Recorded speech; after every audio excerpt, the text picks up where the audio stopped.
Yeah. Okay. Okay, I'm ready. Yeah. Okay. Today's daf is Masechta Baba Kamma Daf Pei Gimel, and we're going to begin on Daf Pei Beis Umid Beis by Pei Beis Umid Beis, a few lines from the bottom, about like 10 lines from the bottom, where it gets wide. In the Mishnah is gestanen ein magaden chazirim b'chol mokem. You know, a yid is not supposed to raise pigs. A chazer. Why not? Chazayis. Yeah, a yid is not in the chazer business. Why? When there was a fight between the two Chashmonoim kings, they had a civil war. Yidden fighting Yidden. Yeah. Hyrcanus mibefnim. Hyrcanus, the king Hyrcanus, was inside Yerushalayim. Aristobulus and his brother Aristobulus, who got the Romans to help him. Mibachutz, he was outside the outside Jerusalem. V'chol yom, every day, they used to lower down a basket full of gelt, and the people who are on the siege on the outside would bring a behema for the Yidden on the inside to be makriv a carbon tamid. So every day, although there was a siege, but the Beis Hamikdash was operating because the people on the inside was paying for a sheep that was raised over the wall to bring as a carbon tamid. There was one old person. He recognized, he knew how to speak a very highbrow language, the Chachma Yavanis, which is like a philosophical language. And he's advised, he wanted the people on the outside to win the war. So he said, as long as the people on the inside are doing the service in the Beis Hamikdash, you'll never win this war. So the Gemara says, the next day, Shilshalu Danarim Bakupa, they lowered a basket full of gelt in a basket, the Halilahem Chazir, and all of a sudden they raised up and they instead of putting a sheep in the basket, a Chazir came in the basket. So you can't bring a Chazir as a carbon tamid. So they stopped bringing the carbon tamid. Says the Gemara, Kivan Shegi Lachatzi Achayma, when the Chazir got to half the wall, Noetz Siparna B'chayma, the Noetz Siparna B'chayma, the Like Noah's. he put it in the wall, right? Yeah. He put his nails in the wall. There was an earthquake in Eretz Yisrael, shaking, because Amru at that time they said, Oro ishi gadol chazirim, cursed is the person who raises pigs. Whoever teaches his son the chachmas yavanis, which again, this is a special language. This was a special language that was only spoken by politicians and philosophers of Yavanim. So then he'll be cursed if you teach that to your son. And at that time they said, that they started a fire. The people outside of the siege started a fire. In order to bring the carbon oirma, they had to go far away to find barley. If they wanted to bring the shtei alechem on Shavuos, they had to go to very far outside Jerusalem to find wheat. There was no food. Says the Gemara of Chachmas Yavanis Miasira. Is it also to learn the Chachma of Yavanis?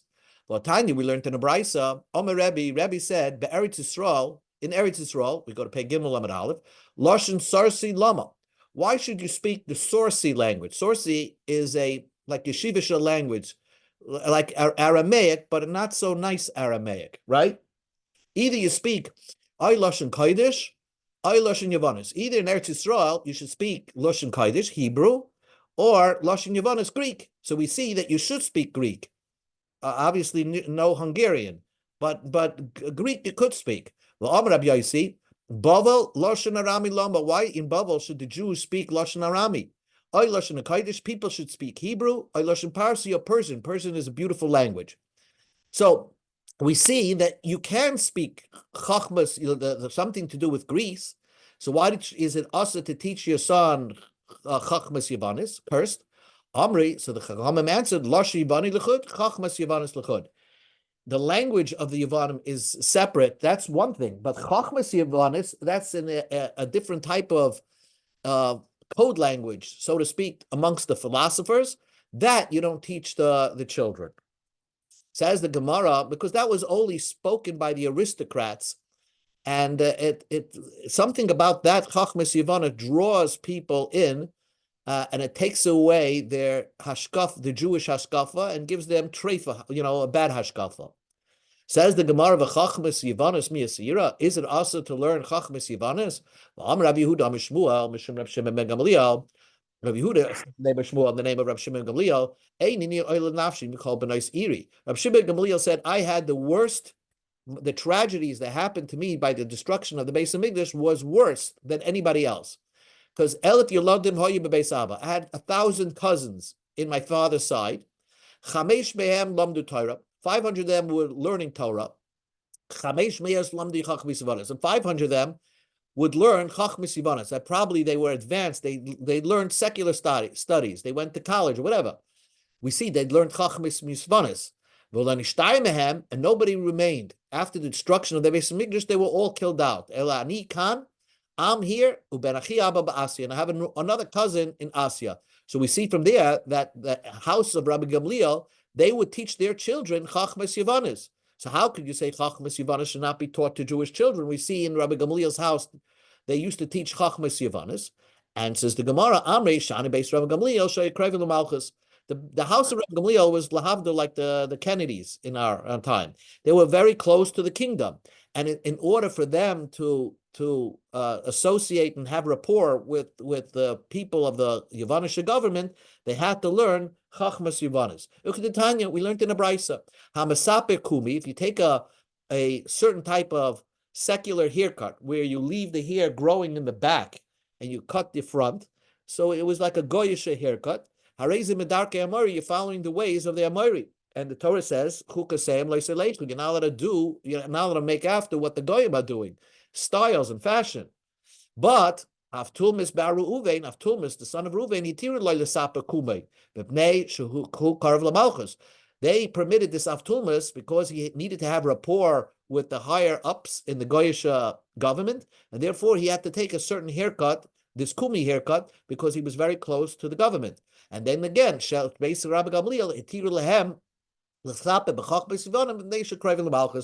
also permitted them to speak the highbrow language of Yavanis, because the family was always, somebody in that family always ended up in government, and they needed, again, to know that in order to have rapport with the other officials they're working with. Then we learned in the Mishnah, a person is not allowed to raise a dog, a wild dog, right, a German Shepherd, only if it's tied with a chain. We learned in the Brisa, a person should not raise a dog unless it's tied with a chain. You're allowed to raise a dog if you have, let's say, a place that's right near the border, and the other side of the border is enemies or goyim, and you're afraid that they're going to attack, so you have this dog on your side to warn you. So then, in that case, for its protection, you're allowed to raise this kind of a dog. But just remember to tie it up during the day, and let it loose at night to protect the city, only by the border. Tanya, we learned in the Brisa, Rabbi Lezer, the great Rabbi Lezer used to say, "Amagadol kolavim," if you raise dogs, "Kemagadol chazirim," as if you raise the chazer. They're both one and the same. L'mayin afkamina, what's the difference? Why did he say if you raise a dog, it's as if you're raising kids, a chazer? L'meikim Allah ba'oror. Because if you raise a dog, a wild dog, you get the same curse that they said to somebody who raises a chazir, because you go into cherem. It's one thing to say not to do it, but to get a curse, that's another level. So we say if you have a wild dog in your house, it's as if you're raising pigs, and you could be potentially put into cherem, excommunication. Amar Rav Yosef bar Maniyumi, Amar Rav Nachman. Bavel, the city of Bavel, a lot of places of Bavel had very high Jewish populations, and therefore the properties that were near the border to that, and the other side was Goyim, and they're afraid of the Goyim attacking. So you're allowed to have dogs in those areas because you're protecting Jews. Tirgama Nehardoi. They translated it that we're referring to the city of Nehardoi. Nehardoi was a big Jewish city. So right near the border, the people who lived right by the wall of the city, let's say, or whatever, were allowed to keep dogs. Doresh Rabbi Dostoy de Biri. Rabbi Dostoy from Biri had a speech, and he said like this: Uvenucha Yaima Shuva Hashem Rivavois Alpha Yisrael. God should rest amongst the 22,000 Jews. L'lametcha, this teaches you she'ein shchira shoira. There's an intense presence, intense shchina presence al Yisrael. Pachas mishnei olav v'shnei ravovis. It doesn't rest unless there's 22,000 Jews. So 22,000 is a very strong number of Jews where the intensity of the shchina is the most strongest. Chaser achas. Only if it's missing one, then it's a problem. Let's say you're missing one. Let's say you have 21,999. Let's say there was a pregnant woman and she's about to give birth. So then, counting in the baby. Yeah, but then what happened? There was a story. There was a woman who was pregnant and she was ready to give birth. If she's ready to give birth, and a dog barked, the apila, and she miscarried. So because she didn't give birth, you don't have 22,000 Jews. So Nimsa, the guy that raised the dog to cause the miscarriage of this woman who had in her, she was carrying with the number 22,000 Jew, and this person caused that the Shekhinah should now not rest amongst the Jewish people. Says the Gemara, Hahi Itisa, there was this woman, the Alis Lemefis Bahu Besa. She went to bake challah, I guess, in somebody's house. Nabach Kalba, Nabach, a dog started barking. And she probably got scared, So the master of the dog said to her, like all people in New York said, don't be afraid of this dog. Shakilu nive. I took out her teeth, so it's a bark, but she can't bite. Amrlei, she said to him, too late. Shakilu tu v'zach v'shtabed achizrei. Take your whatever you want to whatever you wanted to whatever all your good favors, throw it on the thorns. In other words, you're saying nonsense. I feel the baby was dislocated, and therefore I miscarried. So even if you did, it was too late already. The barking scared me. Says the final thing we learned in the Mishnah: a person should not spread a net for a dove unless you're away from the city 30 ris, because we're afraid that doves in somebody's private dove coop, dove house, whatever you want to call it, coop, will fly towards your net and you'll catch it. And really, that dove belongs to somebody else. That bird, that Yonah, belongs to somebody else. So you should take it away from the city 30 ris, which is 8,000 amas. Says the Gemara, Mi Azli Kuli Hai. Does a dove fly so far when it wants food? Well, now we learned in the Mishnah, you should put your dove coop from the city 50 amas, because 50 amas, this dove is not going to fly 50 amas from its coop. So we see that a dove maximum is going to fly is 50 amas, not 8,000 amas. Amar Abai explained, it does fly a lot. Every 50 amas, it needs to eat something, or the first 50 amas, it fills its stomach up. But then afterwards, it could fly much further. But further than 8,000 amas, it's not going to fly. Frag the Gemara, it's not going to fly more than 30 ris. The ris again is 8,000 amas, 30 ris. What time we learned in the Braisa by Yishav, if there's a settlement there, so you're afilu meya mil lo yifres. Even if you're 100 miles away, don't spread the nets. So we see that a Yonah could fly very, very far, and it's interesting that they can fly. So answers the Gemara. Rav Yosef explained biyishav kramim. We're talking about where it can fly a lot, but the settlement has vineyards there where the bird can rest as it's flying away. Even if there was just a bunch of dove coops along the way where it could rest, then it could fly very, very far. So therefore, you have to you should even put those nets even 100 mile. Says the Gemara, according to Rabbah, if there's other shayvachim nearby, so then what? Forget about the birds in the city. Those shayvachs, those other chicken dove coops have birds in them belonging to somebody else. So of course, you have to put your nets far away. If I wanted to tell you those shayvachs belong to those dove coops belong to a guy. Or I can tell you they're hefker, they don't belong to anybody. Or it's his shayvachim. So therefore, I'm not worried about those shayvachim that are along the way outside the city. I'm just worried about the shayvach in the city where a person sets up a dove coop.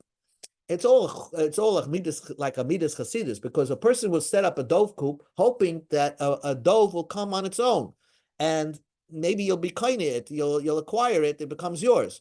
So therefore, we don't allow somebody to put a net nearby, because maybe that dove already established its living quarters by somebody else, and if you have a net and you catch it, you're basically almost like stealing somebody else's dove.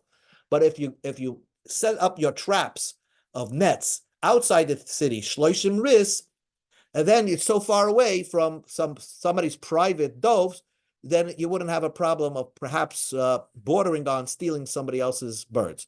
Hadron alech meruba. We just finished the Ez Hashem parak meruba. Now we go to the other parak, the 8th parak. Somebody wounded his friend. Chayiv Allah mishum chamish dvarim, has to pay for 5 things: benezek, b'tzar, b'ripu, shavas, abayshit. What does this all mean? Benezek ketza. What does nezek mean? So the Mishnah gives you an example. Let's say you blinded somebody's eye, or kotas yada, you cut off his hand, shiberes raglo, you broke his foot.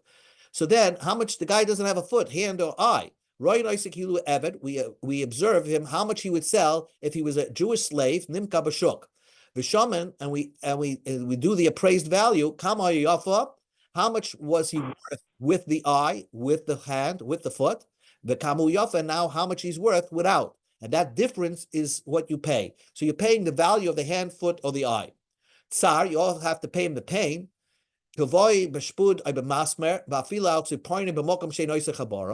you made a pain to him, let's say you burned somebody with a nail or a spit on his on his nail, let's say on his fingernail, on a place where he doesn't have a wound to it. So then, will estimate how much would you pay a guy to say, okay, you could wound me on my fingernail, and I'm ready to take the pain if you pay me such and such money. That's how you estimate tsar. You don't look at the wound itself, because you're paying for the wound with nezek, but you'll just look, you carve out what is the pain worth.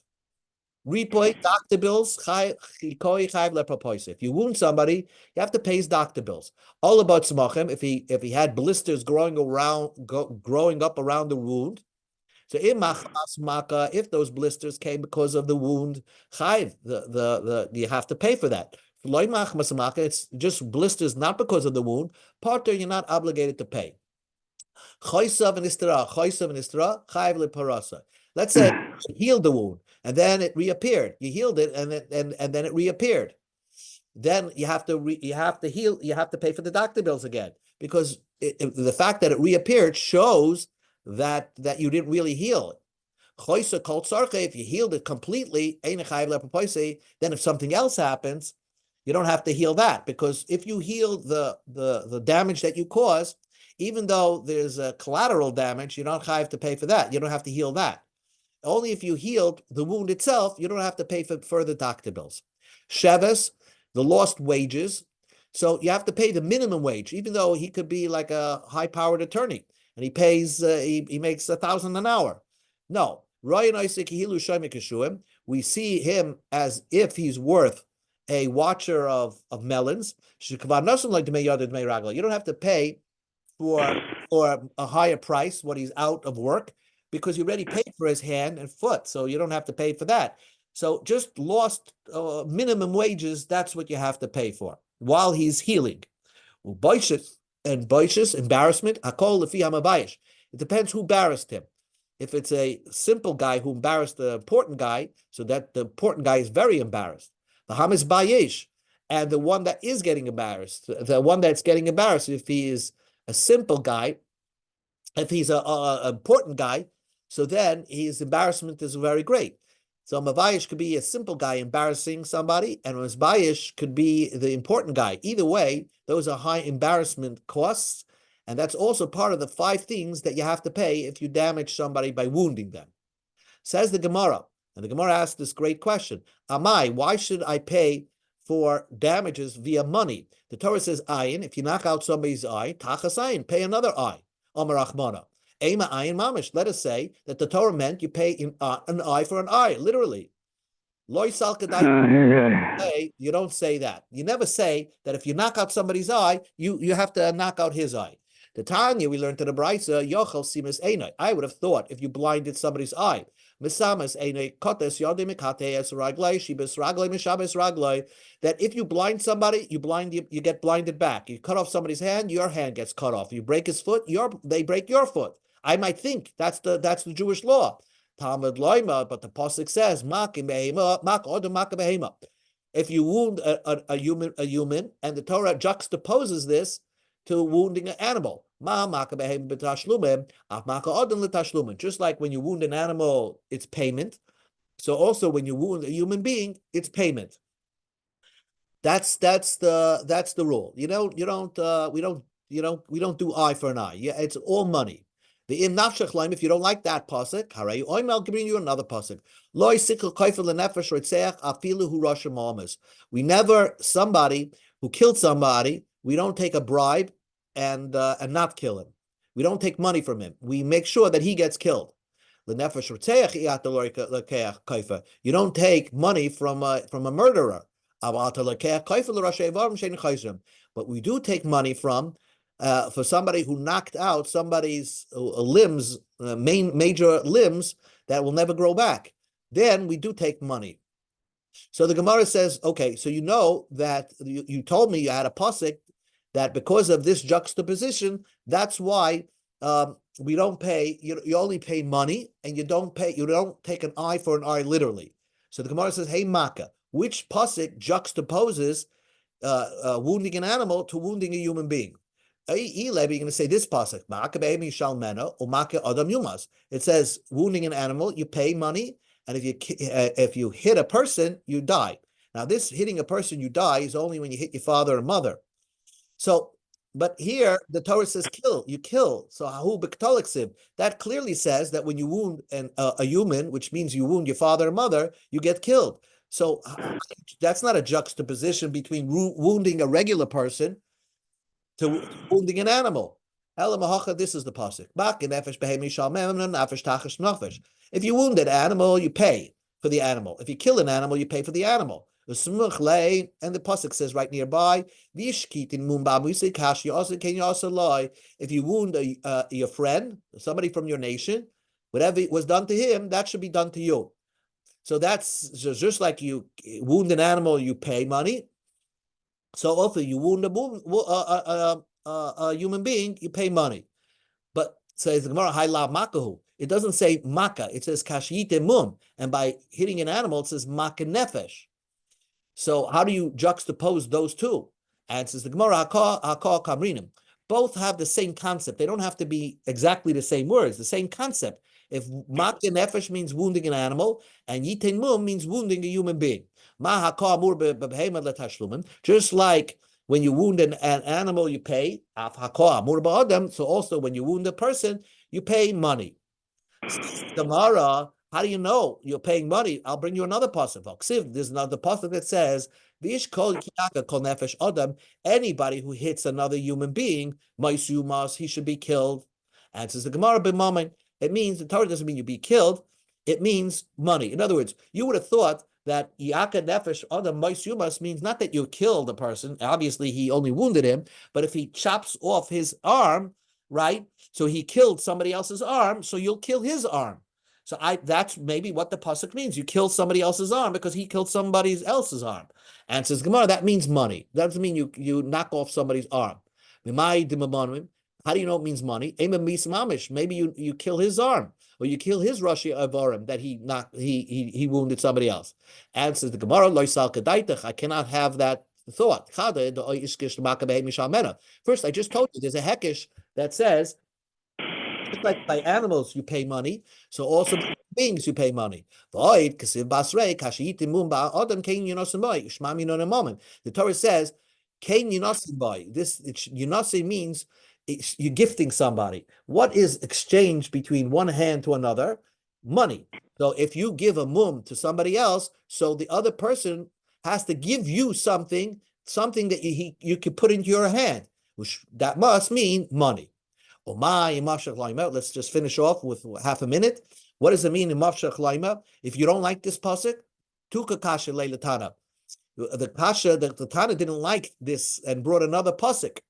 Because my cousin from Maka Behema, who says you should learn from Maka Behema that it means money, Leilif mi Maka Adam. Learn from hitting a father. Just like when you hit a father, you get killed. So also if you wound somebody and kill his eye or hand or his foot, you should also get killed with the eye, hand, and foot. We get rid of your Rashi Avarim. And says the Gemara, Amri done in Nizakim, Vein Nizakim Misa. Those are talking about damages versus damages, and not damages versus the death penalty. So therefore, that's now good. Adarabba, dana adam adam. Let's learn from a human to a human. Vein donam adam behema. So really, the Gemara is just poking holes at the original limud. How do you know ayin tachas ayin makes money? That's what the Brisa meant to say, that we have a problem with this drasha, and it's not a clear drasha that ayin tachas ayin means money. So therefore, I have to bring another pasuk. A murderer should not be able to pay his way out, and that's the drasha. A murderer cannot pay his way out. But somebody who damaged somebody and knocked out his eye, tooth, or whatever, or any of the main limbs, and they don't grow back, you don't kill him. He could pay his way out, unlike a murderer who cannot pay his way out. Okay, we're going to stop over here. I'm not going to be able to give the shir tomorrow night, so we'll resume sometime next week. As a Hashem.